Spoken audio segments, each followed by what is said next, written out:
દેવાત પંડિતની વાણી બધી હાસી છે કે દોડે દીવા બળશે, પળીએ પાણી વેસાહે, કે રાણીએ રાજ થાહે, પછી બગલા દેખીને નારી દોડશે, કે નારીના ગુલામ નર બનશે. એટલે ઈ દેવાત પંડિતની વાણી છે કળજુગમાં કીધેલી.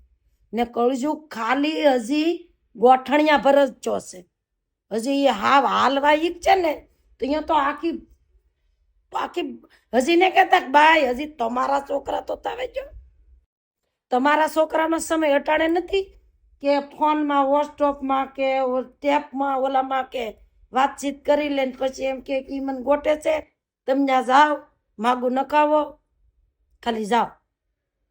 એટલે એમ થઈ ગયું છે અટાણે. પછી છોકરો આવશે ને બાય લઈને તો અહીંયા માવતરને ખબર પડશે ને પેલા છે ને માવતર વર્તા. એટલે દેવાત પંડિતની વાણી જે આવી છે ને એ બધી હાસી છે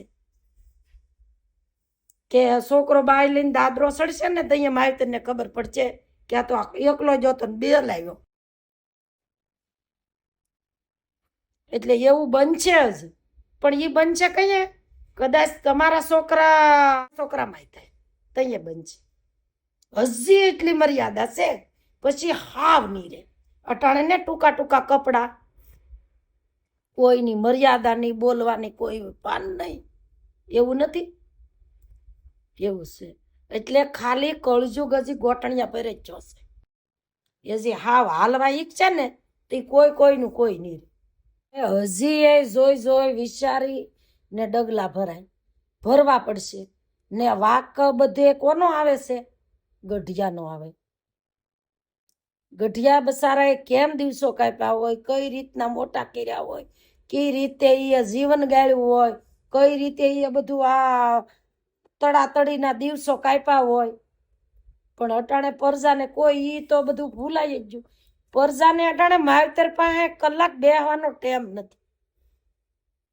એટલે તો એક માડીનો એવી ઓલી છે કે દીકરાનો પગાર થાય ને તો દીકરો માડીને પગારે 100 રૂપિયા દે. પછી એ માડીએ એમ ભેળા કરતા કરતા 1500 રૂપિયા કર્યા. 1500 રૂપિયા કર્યા ને તે પછી એને ઓહી કે રાખ્યા. માડી તો આપણે ગઢામાં જેવા આવે છે ગઢપણ, ઓહી કે ભેળા કરીને મેલ્યા. પછી હવારમાં ગયો છોકરો કે બા હું જાવ સૌ હું ન કરીએ. તો કે મારી એક દિવસ તારે મને આપવો. એ કે મારે 1500 નો દી પડે હવે, મારે પાસે ટેમ ન હોય તમારે પાસે બેહવાનો. એ કે મારી એક કામ કરીને તું આજ તારા ઓફિસમાં ફોન કરી દે ને ઈ 1500 રૂપિયા આજ હું તને આપી. એ કે મારે 1500 દી નહીં, મારો આખા મહિનાનો ફેલ જાય. માવતર પાસે માવતર 1500 કે 1000 રૂપિયા આપે તો એને માવતર પાસે કલાક બેહવાનો ટેમ ને આમાં 3 કલાક કાઢી નાખશે. બારો નીરો ઘેરે આવ્યો નથી, ફોન કર્યો નથી. માયાભાઈ કહેતા હતા કે 11 માળનું બિલ્ડિંગ હતું.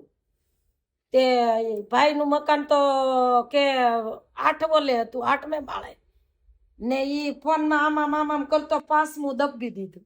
તે 5મે માળે આવ્યો, ઓલું કકડાયું તો બેને આમામ કરતા બારણું કર્યું. ઈ કરીને ઓલે બેહી ગયો સોફે. ઈ આમામ કરતી પાણી દીધું. ઈ આમામ કરતા પી લીધું. ઓલો પાછો એનો ઘરવાળો આમામ કરતો આવ્યો. તો હાલ ઈ કે અહીંયા તો આપણા 8મા માળ વાળો બેઠા ભાઈ કે નાલી પછી ઊંધો અસર પડે. આ ફોને તો ઘર ભૂલવી દીધા, પણ કોઈને સમજાતું નથી. બસ મારે કામ છે, મારે કામ છે, મારે કામ છે. પછી જઅહીંયા વયા જાય ને માવતર તો એને બધું સાંભળે કે આપણે 1 કલાક માવતરને ન દીધી જિંદગીમાં. 12 કલાક આપણે બહાર રખડીને આવી. એવડા તો હું તમારે કામ છે. પેલા ફોન નતા તો હું કોઈના કામ નતા. આ હતી દેવાત પંડિતની વાણી. ને બાએ જે વાત કરી એકદમ સાચી છે. અત્યારે આ સમયમાં બધા એને ફોન સિવાય બીજો કશો ટાઈમ કાઢવાનો શું કહેવાય દેખાતું જ નથી કે મારા પરિવાર સાથે, મારા મા બાપ સાથે કે મારા સંતાન સાથે હું થોડોક ટાઈમ હા. કાઢું. એટલે એટલે બસ ગમે તે માણા કરે, ઘડીક છોકરા હારે કે ખારી વાત કરે, માવતરને શું હોય, ખાલી એને તમારો પ્રેમ જ જવે કે માં ઉતાસો કેમ છે આજ કેવા દીજો, આમ છે તેમ છે, અને પાસ વેણ હારા બોલો ને તો એને કાંઈ ન જવે બીજું. હા, બાળક હોય કે ગઢિયા હોય એમને પ્રેમની જ ભૂખ હોય છે, બાકી પૈસાની ભૂખ કોઈને હોતી નથી.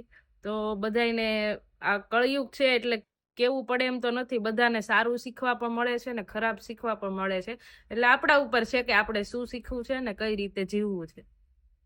હા, આ મારી વાત હતી, હું તો ખાલી વાત જ આજ કરતી હતી. હમણાં કાંઈ મેં વીડિયા મારા પાયલના પિયરમાં કે કોટકો થઈ ગયો છે થોડોક, તો ઓલો અણઘટતું, એટલે અમે નથી વાત કરતા.